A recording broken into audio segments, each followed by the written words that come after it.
আমার এক মেয়ে অষ্টম শ্রেণীতে পড়া অবস্থায় গোপনে একজনের সাথে অবৈধ সম্পর্কে জড়িয়ে পড়ে। এতে সে বেবি কনসিভ করে ফেলে। লোকলজ্জার ভয়ে আমি গোপনে তার অ্যাবর্শন করাই। এখন সে এবং আমার বাবা মা সবাই অত্যন্ত লজ্জিত এবং অনুতপ্ত। আল্লাহর কাছে খাঁটি মনে তওবা করেছি।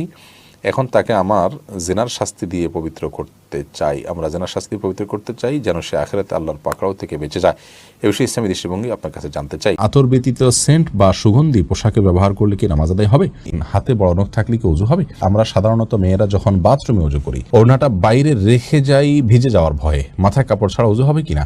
ওযু করে পরপুরুষের সামনে গেলে কি ওযু ভেঙে যাবে? পার্লারে অন্য কাজের সাথে ব্রু প্লাগ করা কি হারাম? ফুফুকে মা ঢাকা যাবে কিনা? বিবাহের সময় স্ত্রীকে দেনমোহরের টাকার পরিবর্তে অন্য কিছু দেওয়া যাবে কিনা? শরীর নাপাক অবস্থায় কাপড় ধৌত করলে সে কাপড় পবিত্র হবে কি? জাকির হোসেন লিখেছেন, আশহাদু আন্না মুহাম্মাদুর রাসূলুল্লাহ বলার সময় চুমু খাওয়া কি ঠিক? পায়খানা করার পরে কুলুপ না করে সাবান ব্যবহার করলে কি নামাজ হবে? বাসায় মেয়েরা কি মাথায় কাপড় ছাড়া থাকতে পারবে যদি বাসায় কোনো পরপুরুষ না থাকে? ইদ্যত পালন কতদিন করতে হয়? আজান চলাকালীন সময় নামাজ পড়া যাবে কি না? নামাজের সময় আম্মু কোনো কাজের আদেশ দিলে কি করব? এনজিওর চাকরি করা কি হারাম? পশ্চিম দিকে পা দিয়ে শোয়া কি গুনাহ? মেয়েদের নার্সিং পেশা সম্পর্কে ইসলাম দৃষ্টিকোণ থেকে বলুন। জীবন বীমা করা কি জায়েজ? উম্মে কুলসুম আপনি লিখেছেন, পিরিয়ড চলা অবস্থায় কোরআনের আয়াত আমি অজান্তেই পড়ে ফেলি, তাহলে কি আমার গুনাহ হবে? ইচ্ছাকৃতভাবে দুধ মা হওয়ার জন্য বাচ্চার বয়স 3 এর অধিক হলে কি তাকে দুধ পান করানো যাবে? চলুন আমরা প্রবেশ করি প্রশ্ন উত্তরের আলোকিত ভুবনে। জালাল আহমদ আপনি লিখেছেন, শ্বশুর শাশুড়িকে আম্মা বলে ডাকা যাবে কিনা? ডাকা যাবে, সম্মানসূচকভাবে, কোনো অসুবিধা নেই। সুপল আইডি থেকে আপনি লিখেছেন, ফুফুকে মা ঢাকা যাবে কিনা? ফুফুকে মা ডাকতে পারেন সম্মানার্থে। আপনার প্রকৃত মা যেন তিনি এমনটি বার্তা মানুষের কাছে না চায়, অর্থাৎ ঠিক মায়ের জায়গায় রেখে সবাইকে তাকে আপনার মা হিসেবে সবার কাছে যেন পরিচিত না করেন। এমনিতে সম্মানসূচকভাবে মা ডাকাতে অসুবিধা নেই। এসকে মাহিবুল্লাহ আপনি লিখেছেন, বিবাহের সময় স্ত্রীকে দেনমোহরের টাকার পরিবর্তে অন্য কিছু দেওয়া যাবে কিনা? বিবাহের সময় স্ত্রীকে দেনমোহরের টাকার পরিবর্তে টাকার মতো এরকম মূল্যবান কোনো কিছু স্বর্ণ গহনা ইত্যাদি দিতে পারেন, যেটা বিক্রি করে চাইলে তিনি ক্যাশ করতে পারেন। জাকির হোসেন লিখেছেন, আশহাদু আন্না মুহাম্মাদুর রাসূলুল্লাহ বলার সময় চুমু খাওয়া কি ঠিক? আশহাদু আন্না মুহাম্মাদুর রাসূলুল্লাহ বলার সময় আশহাদু আন্না মুহাম্মাদুর রাসূলুল্লাহ বলাটাই হলো সুন্নাহ। এই সময় চুমা খাওয়ার নির্দেশ নবী করিম সাল্লাল্লাহু আলাইহি ওয়াসাল্লাম দেননি। শামিনা সুলতান আপনি লিখেছেন, মা মারা যাওয়ার পর নানা বাড়ির জমি বিক্রি করার সময় স্বাক্ষর করি, কিন্তু সেখান থেকে প্রাপ্ত টাকা আমার বাবা আমাকে দেয় না, এটা কি জায়েজ হবে? মা মারা যাওয়ার পর নানা বাড়ির যে জমি, সেই জমিতে আপনার ভাগ থাকবে অবশ্যই। সেই টাকা যদি আপনাকে আপনার বাবা না দেন, তিনি জুলুম করছেন, তিনি অন্যায় করছেন, এবং এটা তাকে বোঝানো উচিত। যদি আপনি তাকে মাফ করে দেন আপনার বাবা হিসাবে তার জুলুমকে, তাহলে আল্লাহ তাআলার কাছে তিনি ক্ষমা পেতেও পারেন। লিমা আক্তার আপনি লিখেছেন, শরীর নাপাক অবস্থায় কাপড় ধৌত করলে সে কাপড় পবিত্র হবে কি? আর বাচ্চাদের গায়ে হাত দেওয়া যাবে কি না শরীর নাপাক অবস্থায়? উত্তর হলো যে সব বাচ্চাদের গায়ে হাত দেওয়াতে কোনো অসুবিধা নেই নাপাক শরীর নিয়ে।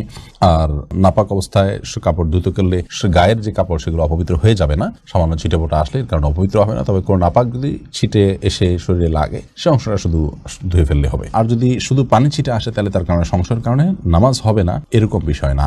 এরপরে শাহিদা ইসলাম শেলি আপনি লিখেছেন, পায়খানা করার পরে কুলুপ না করে সাবান ব্যবহার করলে কি নামাজ হবে? টয়লেট ব্যবহার করার পর যদি আপনি কুলুপ না করে সাবান ব্যবহার করেন, তার মানে হাত পরিচ্ছন্ন করার জন্য, তাতে নামাজ হবে, নামাজ না হওয়ার কোনো কারণ নেই। তবে আপনার নাপাক থেকে নিজেকে ভালোভাবে পরিচ্ছন্ন করতে হবে।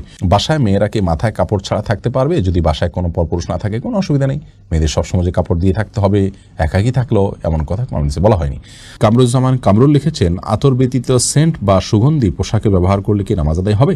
আতর ছাড়া যদি সেন্ট বা সুগন্ধি স্প্রে আপনি ব্যবহার করেন, এটা ব্যবহার করে একটু বিলম্বে নামাজ পড়াটা উচিত। আমাদের অনেকে মনে করেন যে এটাতে যে অ্যালকোহলটা আছে সেটা নাপাক, অনেক ওলামায়ে কেরাম এটা মনে করেন, যার কারণে কিছু সময় পরে নামাজ পড়লে সেটা বাষ্প হয়ে চলে যাবে, তারপর নামাজ হয়ে যাবে, কোনো অসুবিধা নেই।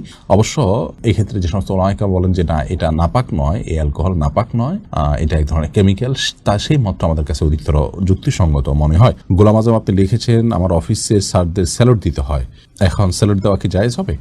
স্যালুট দেওয়ার ক্ষেত্রে আপনি যেহেতু শরীরের কোনো বিধান লঙ্ঘন করতে হচ্ছে না, আপনি মাথাটা আপনার সোজা টান টান রেখে আপনি স্যালুট দিচ্ছেন, বিধায় হারাম হবে না, চাকরির খাতিরে এটা আপনি করতে পারেন। নুরুন নবী লিখেছেন, ইদ্যত পালন কতদিন করতে হয়? ভাই নুরুন নবী, ইদ্যত পালনটা কে করবেন এটার উপর ভ্যারি করবে।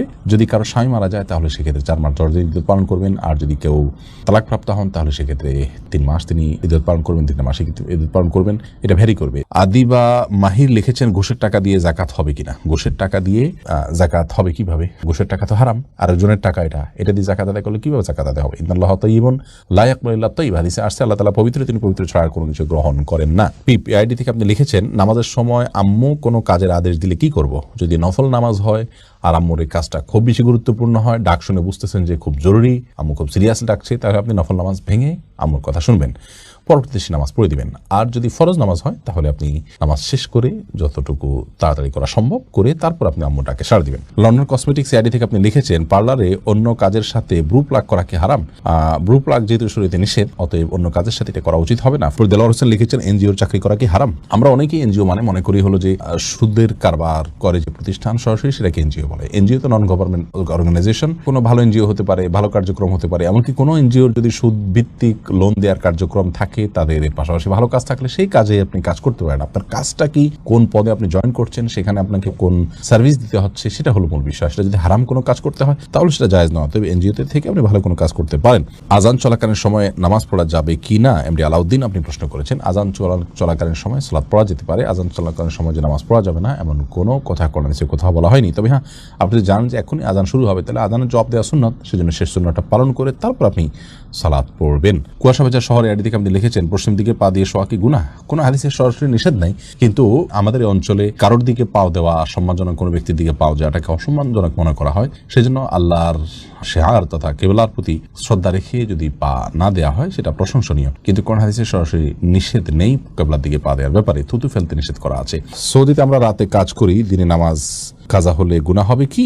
মাকসুদুর রহমান লিখেছেন, যেখানে আপনাকে নামাজ পড়তে সুযোগ দেওয়া হয় না সেখানে কাজ করা আপনার জন্য জায়েজ নয়। বিকল্প কাজের সন্ধান করবেন এবং অন্য কোথাও আপনি কাজ করার চেষ্টা করবেন। আপনার সালাত নষ্ট হয়ে গেলে সেক্ষেত্রে একজন ইমানদারের কাছে এর চাইতে গুরুত্বপূর্ণ জিনিস আর কিছু না যে সালাত। সেই সালাত নষ্ট হয়ে গেলে সে কাজ কেন করবেন আপনি? স্বামী চাকরি না করতে দিলে আমি কি চাকরি করতে পারবো? এটা লিখেছেন হলো এক বোন সোয়াতিনুর হেমা এআইডি থেকে লিখেছেন, স্বামী চাকরি করতে না দিলে আপনি কেন চাকরি করবেন? স্বামী যদি আপনার ভরণ পোষণের দায়িত্ব নেয় সেক্ষেত্রে আপনার জন্য বাহিরে যাওয়া জায়েজ নয়। আশিক মাহবুব আপনি লিখেছেন, বিয়ের পর নতুন বউকে বর্তমানে যেভাবে বরণ করা হয় সে সম্পর্কে কিছু বলুন। আমাদের সামাজিক কালচারের অংশ হিসেবে যদি নতুন বউকে কোনো সংস্কৃতি বা কোনো কৃষির মাধ্যমে বরণ করে নেওয়া হয় তাহলে সেক্ষেত্রে কোরআন হাদিসের কোনো নিষেধাজ্ঞা লঙ্ঘন করা হবে না, কারণ কোরআন হাদিসে এই ব্যাপারে কোনো সরাসরি নিষেধাজ্ঞা নেই। অতএব এটি করতে গিয়ে যদি কোনো গান বাজনা বা কোনো হারাম কিছু করা না হয় জায়েজ আছে। শারমিন সুলতানা আপনি লিখেছেন, অজু করে পরপুরুষের সামনে গেলে কি অজু ভেঙে যাবে? উত্তর না। মিম ইসলাম লিখেছেন, পর্দা করে কি ফেসবুকে ছবি দেওয়া যাবে? না, পর্দা করে ফেসবুকে ছবি দিবেন না। ফেসবুকে আপনার পর্দা করে ছবি দিলেও আপনার শরীরের কোনো না কোনো অংশ যদি প্রকাশ পায়, কপাল, হাত ইত্যাদি, এগুলো নিয়ে মানুষ বাজে চিন্তা করবে। হ্যাঁ, আপনার ফেসবুকে ছবি দেওয়া হয় আইডেন্টিফিকেশনের জন্য। এখনো পর্যন্ত ফেসবুক যেহেতু এটা বাধ্য করেনি সকলের জন্য, অতএব আপনি অন্য কোনো প্রোফাইল পিকচার ইউজ করবেন, বিশেষ করে অন্য কোনো পুরুষ আপনাকে নিজের বাজে চিন্তা করতে না পারে সেই প্রয়োজন আপনি এটা করা উচিত। খাদিজা আফরিন মিতু আপনি লিখেছেন, মেয়েদের নার্সিং পেশা সম্পর্কে ইসলাম দৃষ্টিকোণ থেকে বলুন। মেয়েদেরকে নার্সিং পেশায় যাওয়া জায়েজ নয় এবং এটা অনুচিত কাজ। আজকের এই যে সভ্যতা, এই সভ্যতা যারা গড়ে তুলেছে তারা নারীকে পর্যায়ন করছে, এজন্য এই সমস্ত ক্ষেত্রে মেয়েদেরকে ব্যবহার করছে। একজন নারী তিনি পরপুরুষকে সেবা দিবেন এবং হাসপাতালে তিনি তাদেরকে সেবা দিতে গিয়ে তার যে একটা আত্মসম্মান আছে সেটাকে তিনি কিন্তু বিকিয়ে দিচ্ছেন এই সামান্য কিছু পয়সার জন্য। এটা একজন আত্মসম্মান বোধ সম্পন্ন মুসলিম নারীর জন্য জায়েজ নয়। বিধায় এই বিষয়গুলো থেকে আমরা যথাসম্ভব বেঁচে থাকবো এবং আমরা এগুলো করব না। আল্লাহ তাআলা আমাদেরকে হেফাজত করুন। এরপরে শাহনওয়াজ হোসেন লিখেছেন, জীবন বীমা করা কি জায়েজ? বেশিরভাগ বীমা প্রতিষ্ঠানগুলোই শরিয়া লঙ্ঘন করে এবং বীমার যতগুলো ফরম্যাট আছে সবগুলো প্রায় কাছাকাছি। এই বিষয়ে হাটহাজারী মাদ্রাসার মুফতি কাফায়েতুল্লাহ সাহেব হাফিজাহুল্লাহ তিনি ভিন্ন এবং বিকল্প ফরম্যাটের অনেক প্রস্তাবনা দিয়েছেন। সেগুলোর উপর আমল বাংলাদেশে বা প্র্যাকটিস আছে কিনা আমাদের জানা নেই। উম্মে কুলসুম আপনি লিখেছেন, পিরিয়ড চলা অবস্থায় কোরআনের আয়াত আমি অজান্তেই পড়ে ফেলি, তাহলে কি আমার গুনাহ হবে? পিরিয়ড চলা অবস্থায় কোরআনে কারীম তেলাওয়াত করবেন না মা বোনরা, এই মতটি জমহুর উলামা ইকরামের। যদিও ইবনে তাইমিয়া, বিন বাজ রাহিমাহুল্লাহ সহ অনেক উলামা ইকরাম এটিকে অনুমোদন দিয়েছেন, তারা জায়েজ মনে করেন। অনুমোদন দিয়েছেন বলতে তারা জায়েজ মনে করেন কোরআন হাদিসের আলোকে, এবং রাসূল আকরাম সাল্লাল্লাহু আলাইহি ওয়াসাল্লাম থেকে সুস্পষ্টভাবে জন্য কোনো নিষেধাজ্ঞা নেই, সেজন্য তারা এটাকে জায়েজ মনে করেন। কিন্তু যারা নিষেধ করেন তাদের একটা বড় দলিল হলো যে নবী করিম সাল্লাল্লাহু আলাইহি ওয়াসাল্লাম ফরজ গোসল অবস্থায় গোসল আপনার কোরআন তেলাওয়াত করতে নিষেধ করেছেন, আর এই অবস্থায় গোসল ফরজ থাকে মাসিক অবস্থায়, সেজন্য না করাটাই নিরাপদ। যদি কেউ ভুলে পড়ে ফেলেন তাতে তিনি গুনাহগার অবশ্যই হবেন না।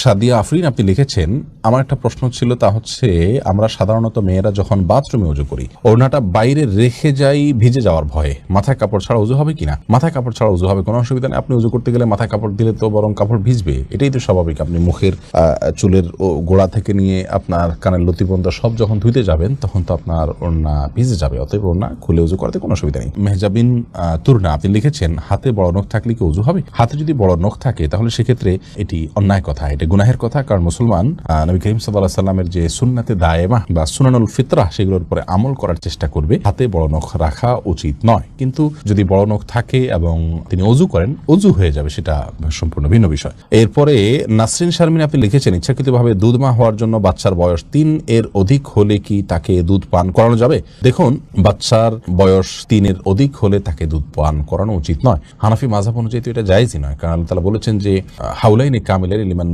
আরাদা আন ইউতিম্মার রাদাআহ, বাচ্চাকে দুধ পান করার ক্ষেত্রে 2 বছর। আয়াতের আগের অংশটা আমার মনে পড়ছে না, প্রয়োজনীয় যে অংশটা আমাদের মাওজায় সেটা আমরা পেয়ে গেছি। সেটা হলো যে দুধ দান করবেন যে মা, তিনি তার সন্তানকে দুধ পান করবেন 2 বছর। পরিপূর্ণ যদি করতে চান দুধ পানের সময়সীমা 2 বছরের পরে তিনি দুধ পান করাবেন না। অনেক উলামা ইকরাম অবশ্য বলেন যে দুধ পান করানো যাবে 2 বছর পরেও, কারণ কোরআন হাদিসে কোথাও সরাসরি নিষেধ নাই, কিন্তু দুধ পানের সময়সীমা 2 বছর ফিক্স করে দেওয়া হয়েছে। তারপরে পান করলে তার মাধ্যমে হারাম হওয়ার সাব্যস্ত হবে না, এবং দুধ পান করার যে উপকারিতা সেটাও নাই, সেটাও অর্জিত হয় না 2 বছরের পরে। বিধায় এই কাজটি করা অনুচিত। আমার এক মেয়ে 8ম শ্রেণীতে পড়া অবস্থায় গোপনে একজনের সাথে অবৈধ সম্পর্কে জড়িয়ে পড়ে, এতে সে বেবি কনসিভ করে ফেলে। লোকলজ্জার ভয়ে আমি গোপনে তার অ্যাবর্শন করাই। এখন সে এবং আমার বাবা মা সবাই অত্যন্ত লজ্জিত এবং অনুতপ্ত। আল্লাহর কাছে খাঁটি মনে তওবা করেছি। এখন তাকে আমার জেনার শাস্তি দিয়ে পবিত্র করতে চাই। আমরা জেনার শাস্তি পবিত্র করতে চাই যেন সে আখিরাতে আল্লাহর পাকড়াও থেকে বেঁচে যায়। এ বিষয়ে ইসলামী দৃষ্টিভঙ্গি আপনার কাছে জানতে চাই। প্রথম কথা হলো ভাই, জেনার শাস্তি এটা ব্যক্তি পর্যায়ে আমরা কার্যকর করব না, বরং এরকম পরিস্থিতিতে সে এবং পুরো পরিবার আল্লাহ তাআলার কাছে লজ্জিত হয়ে এবং হারামের পথ থেকে সরে এসে আর যেন কখনো এই ভুলটা না হয় সেজন্য আল্লাহর কাছে দৃঢ় প্রতিজ্ঞা করা উচিত এবং দৃঢ় প্রত্যয় ব্যক্ত করা উচিত। তওবা নাসুহা যেটাকে বলা হয়, খাঁটি তওবা, সেটা আমাদের করা উচিত এবং আল্লাহ তাআলা ক্ষমাশীল, ইনশাআল্লাহ তাআলা ক্ষমা করবেন। এবং এই যে আপনার পরিস্থিতি তৈরি হলো, এটি কী কারণে তৈরি হলো, কোন জায়গায় তৈরি হলো, তাকে কী ধরনের প্রতিষ্ঠানে দেওয়া হলো, কিভাবে সে অন্য ছেলেদের সাথে যোগাযোগ করে বিপথে চলে গেছে, সেই যে লাইফস্টাইল সেটার ব্যাপারে আমাদের সংশোধনী আনতে হবে এবং ভবিষ্যতে যেন এরকম ভুল না হয় সেজন্য তাকে উপযুক্ত শিক্ষা প্রতিষ্ঠানে দিতে হবে এবং গভীর মনিটরিংয়ে রাখতে হবে এবং সুন্দর পরিবেশ তাকে দিতে হবে। হারামের পরিবেশ থেকে তাকে বাঁচানোর জন্য আপ্রাণ চেষ্টা করতে হবে। একজন সন্তানের জীবনে সচ্চরিত্র এবং চরিত্রবান হওয়া এটা এত গুরুত্বপূর্ণ যে তার জীবনে তথাকথিত আজকালকার প্রচলিত শিক্ষার চাইতে 1000 গুণ বেশি গুরুত্বপূর্ণ। একজন অভিভাবক যখন এটাকে অনুভব করতে পারবেন, বুঝতে পারবেন, তখন ইনশাআল্লাহ বিধানে ধরনের সমস্যা এমনিতে দূর হবে। বাকি কথা হলো যে জেনার শাস্তি আমি নিজে থেকে কার্যকর করার সুযোগ নেই।